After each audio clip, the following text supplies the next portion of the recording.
Você está ouvindo o High Tech, o podcast que entrevista CTOs e Tech Leads com o objetivo de ajudar profissionais tech nos desafios do dia a dia. Olá pessoal, vocês estão no High Tech, o podcast da Impulso para CTOs, Tech Leaders e profissionais de tecnologia que estão próximos ali de gestão e liderança de times. Meu nome é Márcio Sena, sou CTO e diretor de comunidades aqui na Impulso. E nessa edição eu estou com o Jean Lucas, CTO na TipSpace, uma plataforma de jogos que propõe uma nova experiência competitiva aí para quem já se diverte jogando.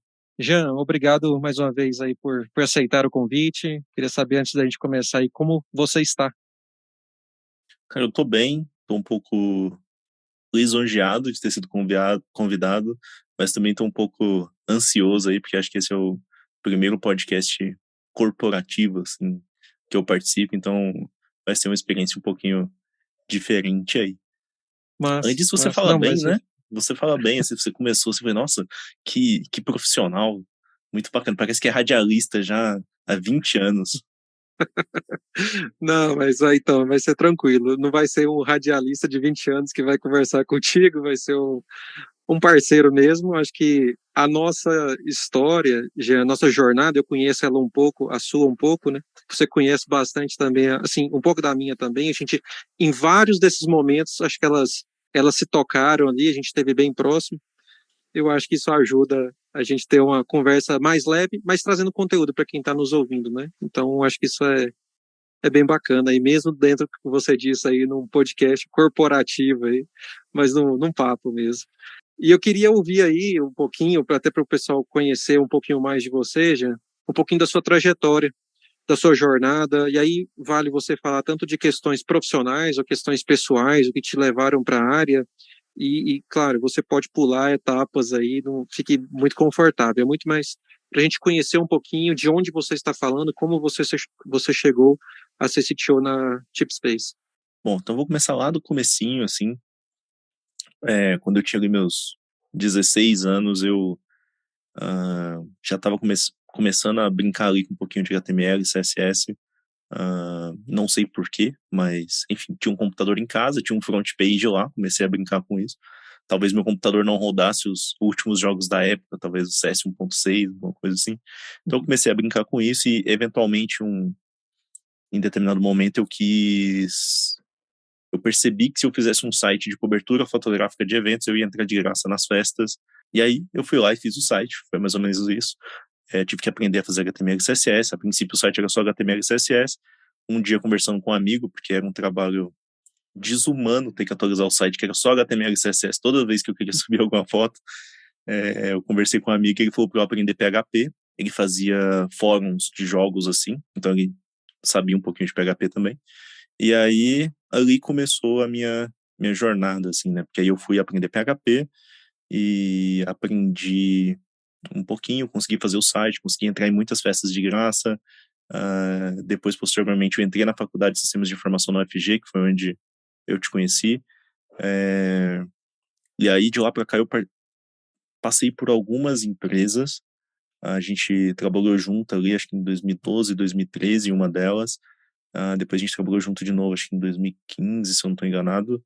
Mas desde que eu entrei no mercado de trabalho, acho que o meu objetivo foi sempre aprender. Então, todos esses lugares que eu entrei, eu sempre fui com a mentalidade de vou entrar no lugar que eu vou aprender mais. E foi isso, assim, eu passei por empresas de diversos setores, né? Então, trabalhei em empresas que focavam mais em questões de sistemas para educação, já trabalhei em coisas de sistema para agricultura, já trabalhei também na HL Labs, né, que foi o que deu origem a Impulso.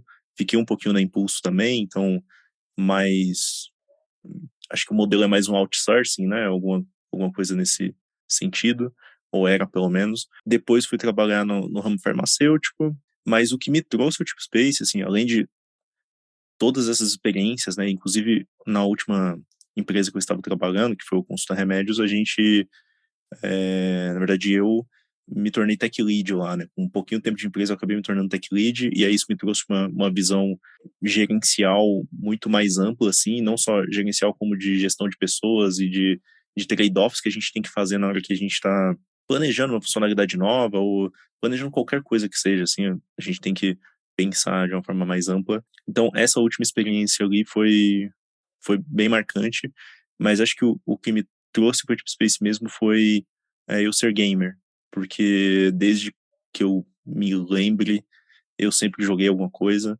e a Deep Space é uma empresa feita por gamers e para gamers, então a gente acaba que isso ajudou muito, assim, quando eu conheci o pessoal da Deep Space, eles estavam procurando algum desenvolvedor para ajudar eles a realizar essa visão, né, de criar uma plataforma que ajudasse as pessoas a poder jogar os jogos que elas gostam valendo.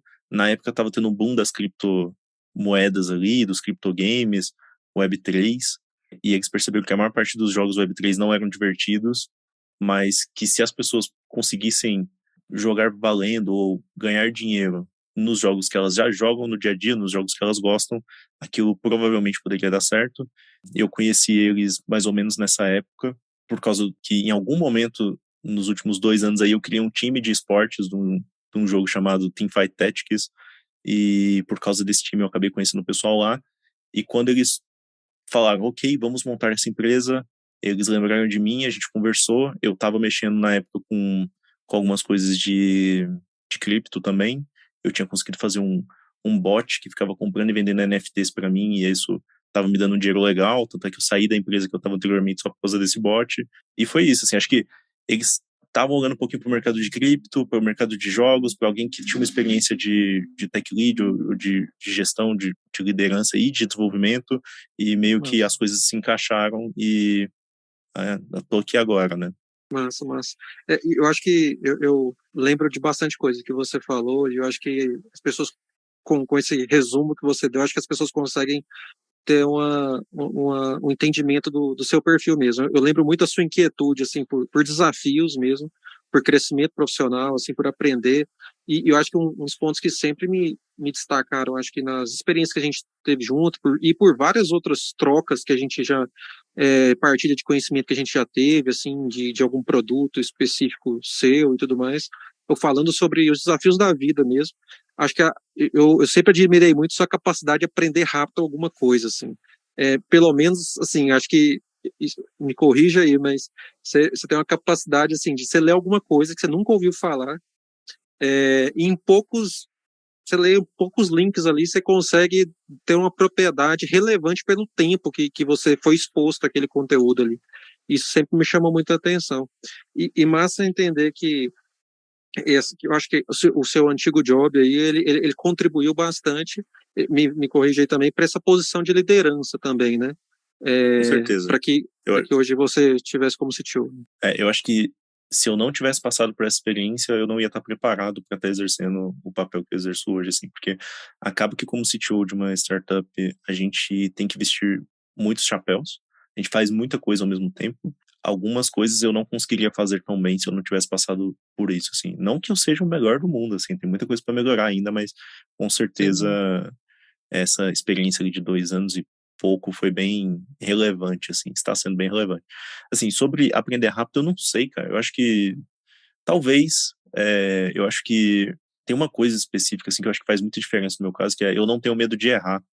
E isso, às vezes, me atrapalha. Então, às vezes eu passei em lugares que eu peguei o caminho mais difícil, o que era mais arriscado, porque, como eu disse antes, o meu objetivo é aprender. Então, para aprender, às vezes você tem que arriscar.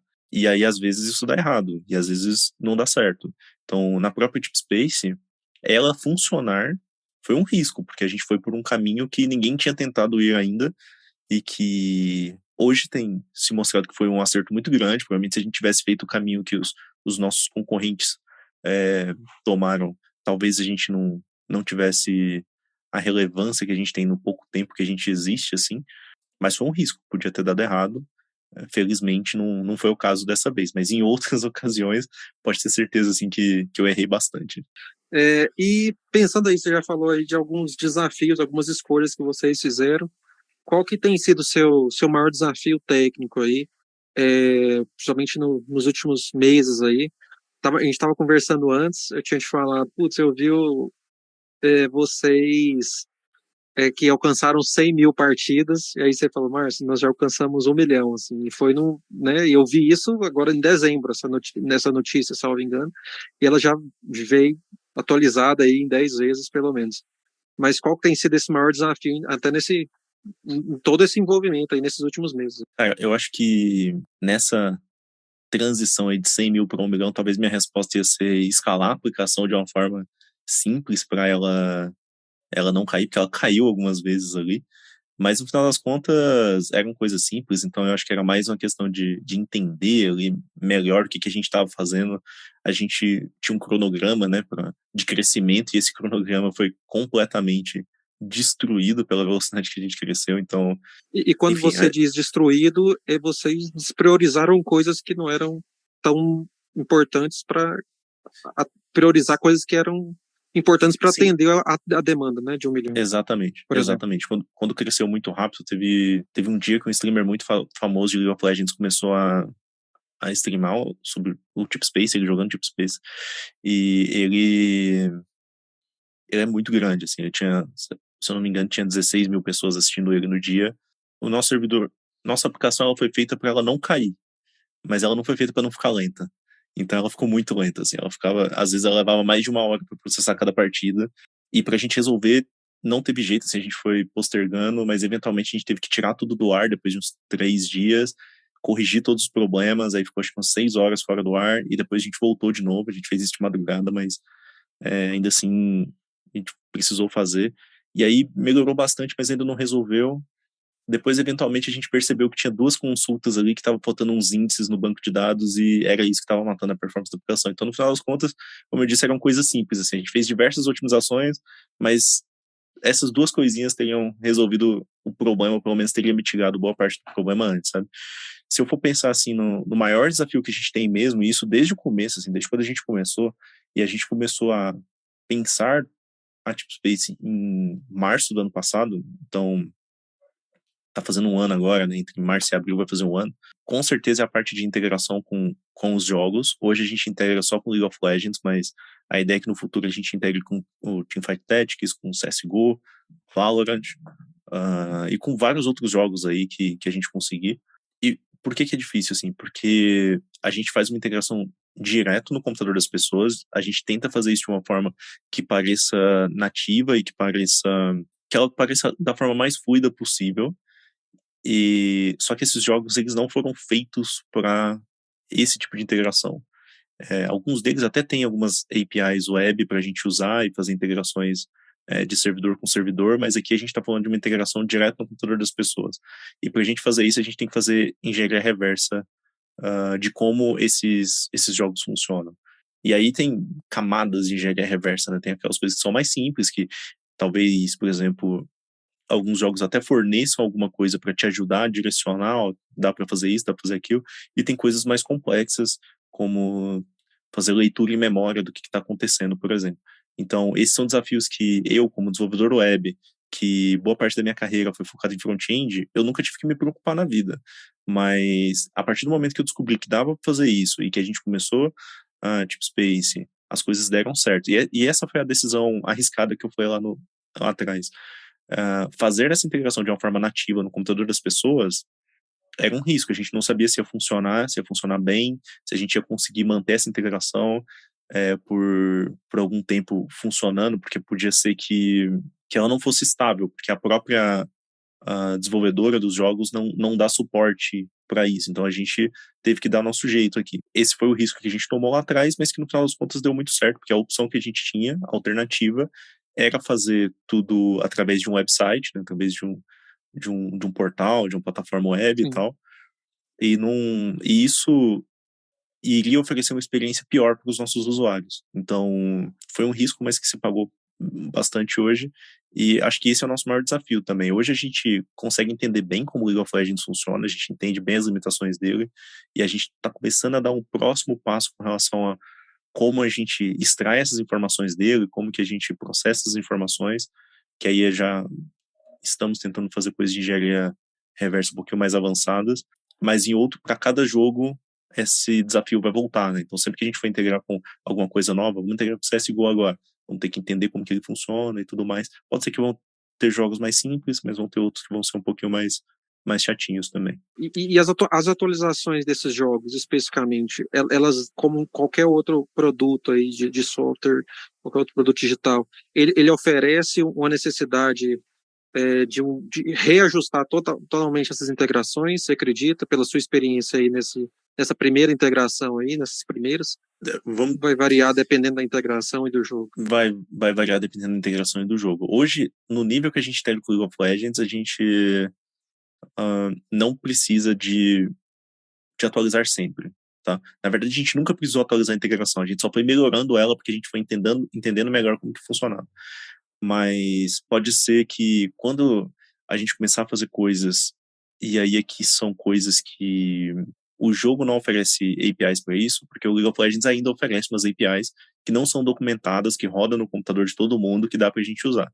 Agora a gente está chegando num nível de, essas APIs não atendem a gente porque que a gente quer fazer, a gente precisa de mais controle, a gente precisa fazer mais coisa. E aí entra a parte de engenharia reversa que eu comentei, de ler a memória do computador, entender o que está acontecendo, às vezes chamar alguma função injetando uma DLL no jogo, esse tipo de coisa pode ser que mude sim, tá? Então, dá para, até onde eu estudei aqui, o meu conhecimento nisso é muito superficial, tá? Provavelmente eu vou ter que trazer um time que é especialista nisso para me ajudar nesse tipo de coisa. A gente tá bem iniciante nisso ainda. Não, mas acho que você respondeu muito bem. Acho que você falou que, independente, isso vai variar de jogo para jogo, e muito mais e também nessa profundidade dessas integrações. Né? Uma coisa é o que vocês já fizeram para o primeiro game, e depois os outros, e até mesmo a profundidade que você quiser nessas primeiras integrações vão exigir outros meios, e eu imagino até itens de segurança mesmo, para saber se o jogo está sendo honesto ali das partes envolvidas, né? Então, que eu acho, e esse é um caminho de engenharia reversa também, né? De você entender um comportamento um pouquinho estranho e você analisar se aquilo é estranho o suficiente para ser bloqueado ou não, para ser. Então, acho que é um trabalho permanente, imagino, da natureza do negócio de vocês. Tem todo um trabalho de antifraude, assim, né? Pra gente garantir que as partidas são as mais justas possível ali. E assim, lembrando que todas essas coisas que a gente faz com autorização da desenvolvedora, tá? Ela não ajuda a gente a fazer, mas a gente tem a autorização dela. Então, a gente também tem que se policiar para não ir além do que ela nos permite fazer, porque senão depois a gente pode acabar perdendo essa autorização. A gente fica bem à margem ali a gente fica no limite do que dá para fazer, sabe? Nossa. Você comentou um outro ponto aí, tá dentro do assunto, mas talvez algumas páginas na frente aí, e no site de vocês falam isso, que é uma plataforma de gamer para gamer, né? E aí, pensando um pouco em montagem de times, algo que a Impulso está sempre focada, o nosso trabalho é montar times de tecnologia e buscando muito adequar não só ao que o profissional precisa, mas também o que a empresa precisa, e olhando aí para o desafio que você tem aí na posição aí também como líder do time, quais são essas principais ações que você acredita e que você tem feito, você acredita que é preciso fazer para desenvolver e formar um time? Tem que ser gamer, no seu caso, é bom que seja gamer, mas além disso, tem algumas outras, alguns pontos que se destacam aí na sua contratação e até na formação desse time, né? De desenvolvimento, de design, de time de tecnologia aí. Uhum.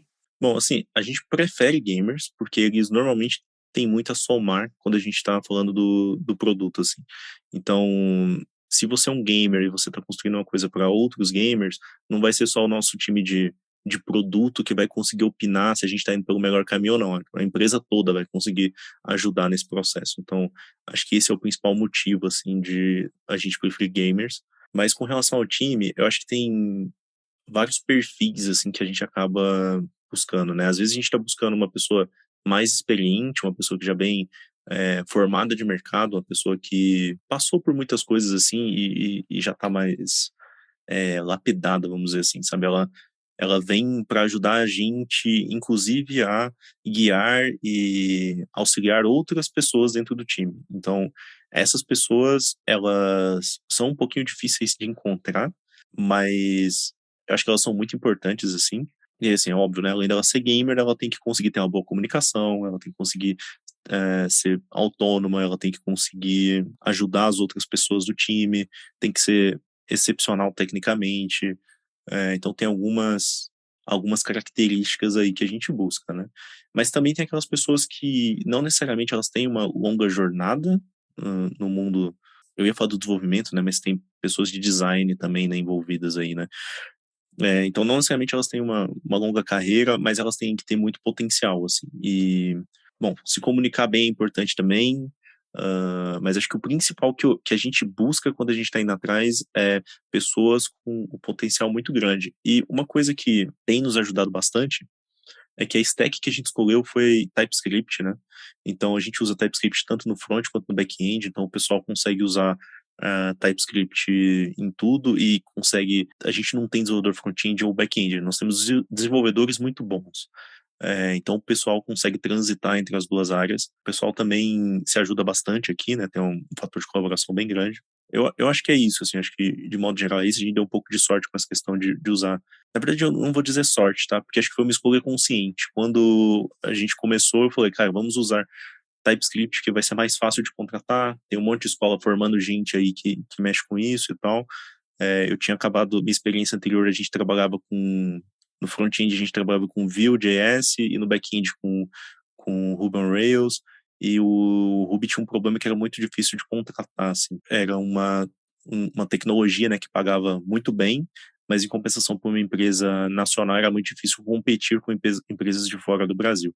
Então a gente tinha esse problema lá. E aí quando a gente decidiu começar a montar nosso time, eu pensei, bom, vamos fazer TypeScript porque mesmo que seja difícil a gente competir com empresas de fora, e a gente vai tentar pagar bons salários, a gente vai tentar remunerar bem as pessoas, sempre vai ter um fluxo bacana de pessoas sendo formadas ou pessoas saindo de escolas ou de faculdades que entendem um pouquinho dessas tecnologias para a gente treinar, desenvolver elas e elas serem úteis aqui para a gente dentro da nossa rotina, né, dentro dos nossos processos e tal.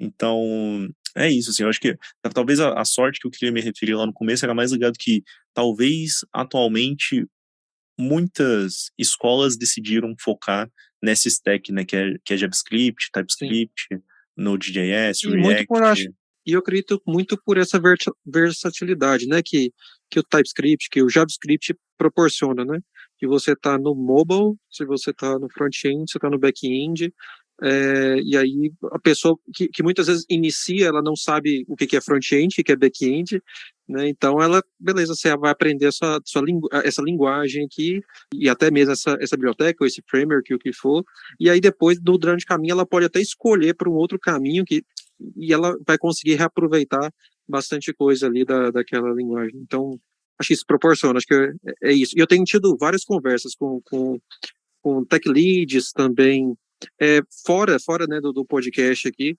e isso é muita discussão. Estou iniciando um novo produto, o que eu utilizo, mas esse é um. Por mais que você já iniciou ele muito bem aí com algumas das minhas, que também são minhas opiniões, acho que vale até um outro podcast para especificamente sobre esse tema.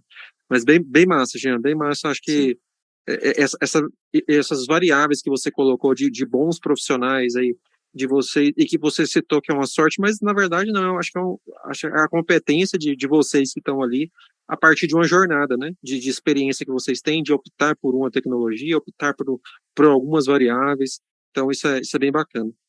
Às vezes não, assim, muitas vezes o JavaScript nem é a melhor linguagem, mas ele provavelmente é que dá mais opções para as pessoas que estão começando. Ele é bom o suficiente para boa parte dos casos. Então acho que foi nesse pensamento assim que a gente começou, que a gente escolheu esse caminho, sabe? Mas e pensando aí em cases de sucesso ou de insucessos aí, ou de falhas também, que você preferia aí destacar, que você considera que foram importantes para sua trajetória, especialmente, pode ser também para Tip Space, o que você quiser destacar aí nesse.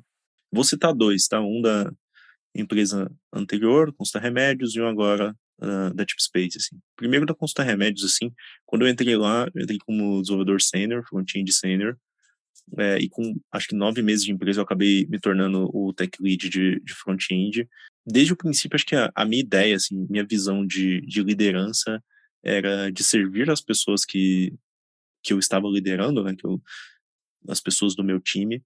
Então, eu sempre tentei servir e ajudar eles, e eu acho que no final, assim, um dos motivos de eu ter saído, apesar de entender que eu era importante para o processo da empresa e tudo mais, assim, era que eu percebi que o time talvez não precisasse mais de mim, assim, que o time conseguia andar com as próprias pernas sem depender tanto de mim, assim. Óbvio que eu ainda participava de questões de refinamento de tarefas que vinham do pessoal de produto e tudo mais, mas quando as coisas chegavam no time, a minha atuação como tech lead, ela estava sendo bem pequena, porque o pessoal tinha uma autonomia e tinha uma noção do projeto e de como as coisas tinham que ser muito boa, a ponto de eu não precisar fazer tanta coisa assim. Então, foi chato por um lado, porque eu me senti um pouco sem desafios, né? Do tipo, pô, o time já tá muito maduro, assim. Mas por outro lado foi bacana porque aquela minha visão de sucesso como tech lead tinha sido satisfeita ali, né? Então o time estava caminhando muito bem.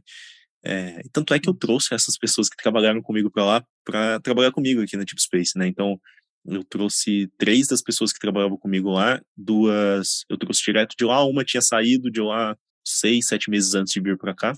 Então ele saiu do Constar Remédios, foi para outra empresa, e dessa outra empresa veio trabalhar com a gente. E aí agora eu tô na luta de novo de chegar nesse mesmo estágio, assim, até porque agora o time é maior, tem mais gente envolvida, tem outros desafios, assim, o produto é um pouquinho mais complexo, mais por causa dessa questão dessas integrações com jogos mesmo. Então estamos de volta aí na rodinha do hamster, né? Mas é um Mas ciclo. E tem um segundo case aí que você também falou. Você falou que ia é, apresentar dois. com relação ao segundo, acho que aqui no Deep Space, essa decisão da gente criar um client, que é uma aplicação que as pessoas baixam, instalam no computador delas, e essa integração é direta com os jogos, eu acho que foi uma decisão bem acertada também, tá?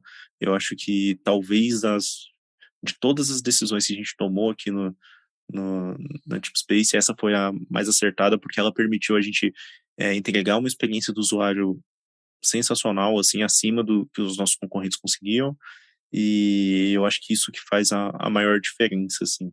Tanto é que tem alguns, no começo ali, não só no começo, né, até hoje, assim, a gente patrocina alguns streamers, né, para jogar o Deep Space, ou para jogar mesmo, porque a gente quer que o público deles veja como que funciona a plataforma. A gente não quer que eles façam um vídeo falando, não, a gente quer que eles façam uma live com eles jogando para o público entender. E nas primeiras semanas, quando os streamers começaram a jogar, eles ficavam muito surpresos de como funcionava, porque eles apertavam jogar, começava a contar um contador de tempo que eles estavam esperando na fila, chegava uma notificação de que tinha encontrado partida, eles aceitavam e a partida começava. Era basicamente a mesma experiência que eles tinham no League of Legends. Era muito diferente do que todos os outros concorrentes faziam. E isso foi possível graças a essa decisão de fazer como uma aplicação instalável no computador das pessoas. Mas, e isso assim, a gente que trabalhou historicamente com front-end, a gente sabe valorizar bastante a experiência, né, que o usuário tem, assim, no final das contas, né.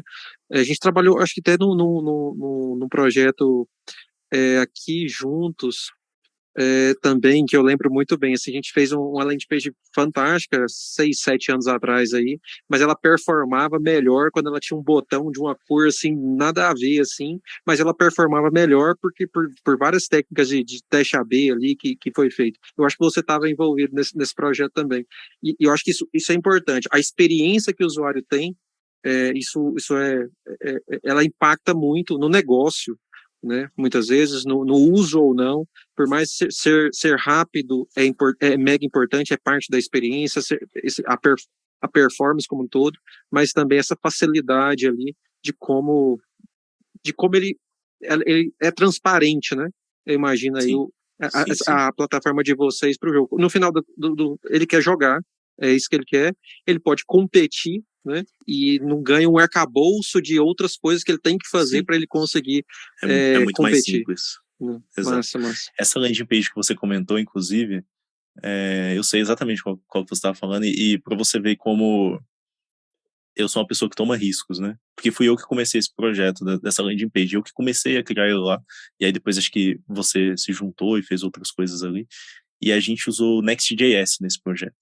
Só que o Next.js, Lá no 6, 7 início. anos atrás, ele era um risco. Ele não era uma coisa que, beleza, ele tinha um potencial, ele era muito mais rápido do que as outras coisas que a gente tinha no momento, mas ainda assim era um projeto muito incipiente, né? Era uma coisa que estava começando ali ainda.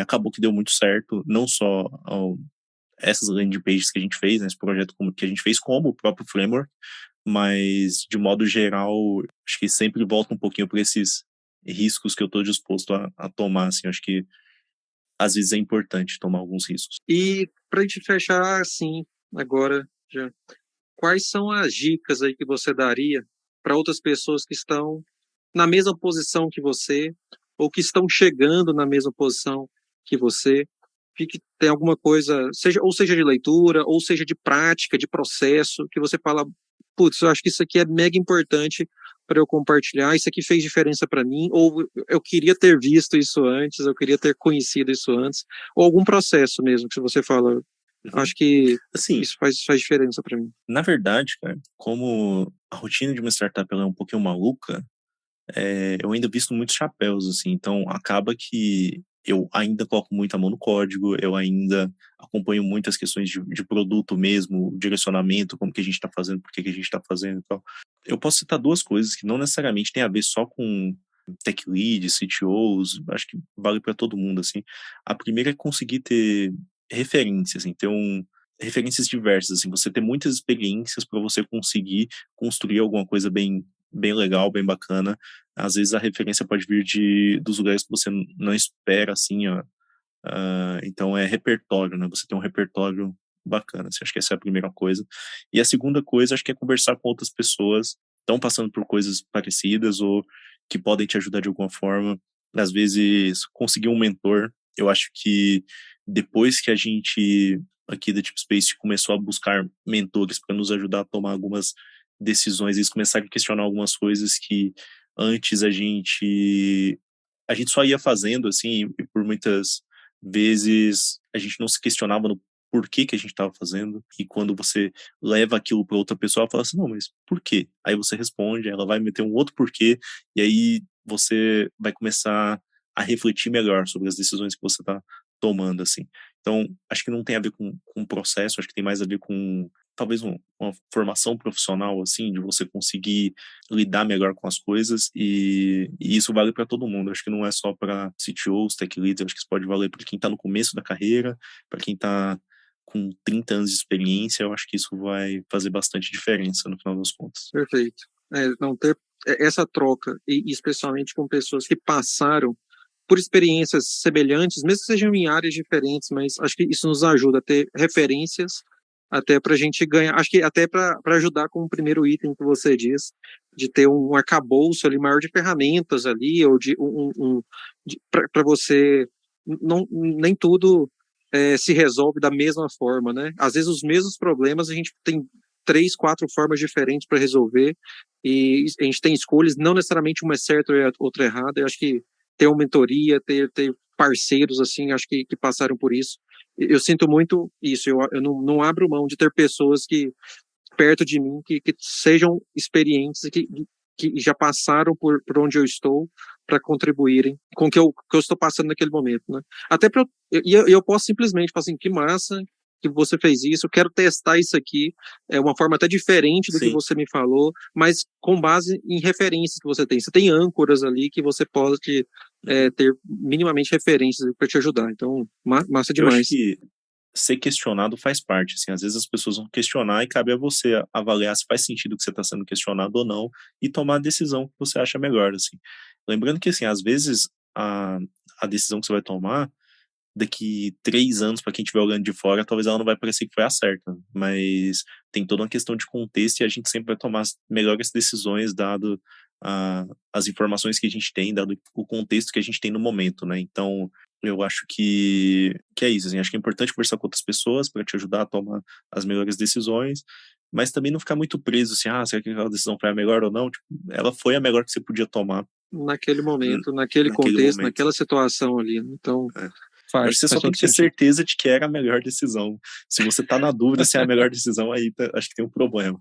Jean, e como as pessoas te encontram nas redes sociais? Tanto o Jean quanto a Tip Space também. Tá, a Tip Space é @tipspace_br, eu acho, na maior parte das redes sociais. Se não for @tipspace_br, vai ser @tipspace. Agora o Jean tá tentando ser um pouquinho mais low profile, assim, mas especialmente, assim, a Tipspace permitiu que o lado gamer do Jean pudesse coexistir junto com o lado profissional. Então, eu tenho 2 perfis no Twitter, mas o que é ativo mesmo é um chamado Jeans Lo-Fi, que é o meu perfil gamer, mas como agora eu sou o CTO de uma empresa gamer, faz todo sentido eu utilizar esse e é onde eu interajo mais com as pessoas, assim. Massa. Vamos colocar eles também aqui na descrição do episódio. E, Jean, eu queria te agradecer mais uma vez aí, por ter aceito. Acho que tem muita coisa massa aqui em tudo que você falou, a sua história, acho que desde o início do primeiro ponto aqui, acho que ela já contribui bastante para quem está nos ouvindo. A natureza, né, da startup, da Tipspace em si, é bem diferente do que eu passo no dia a dia, como natureza de negócio. Eu não sou um gamer, você sabe disso. Eu acho que você já brincou isso comigo. Eu jogo FIFA e Fórmula 1, aí sempre me falaram que isso não é ser gamer. Ser gamer, eu discordo sim, às vezes, tal.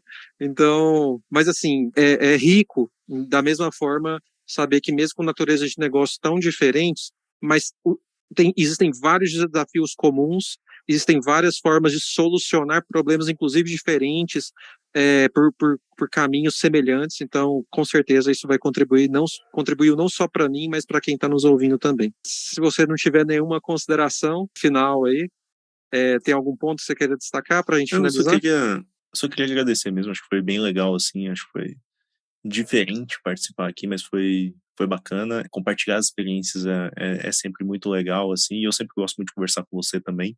E eu fiquei realmente feliz, assim, de você ter me convidado. Eu sinto que a conversa foi produtiva e que se você quiser chamar eventualmente para outro podcast no futuro, eu tô aí disponível, mas se quiser chamar também para um churrasco, tamo junto, eu aceito também. O convite chega, a minha casa tá terminando aqui, o convite chega para você. Bom. Obrigado a todo mundo que está nos ouvindo até aqui, que nos ouviu até aqui, e até a próxima edição do Hightech.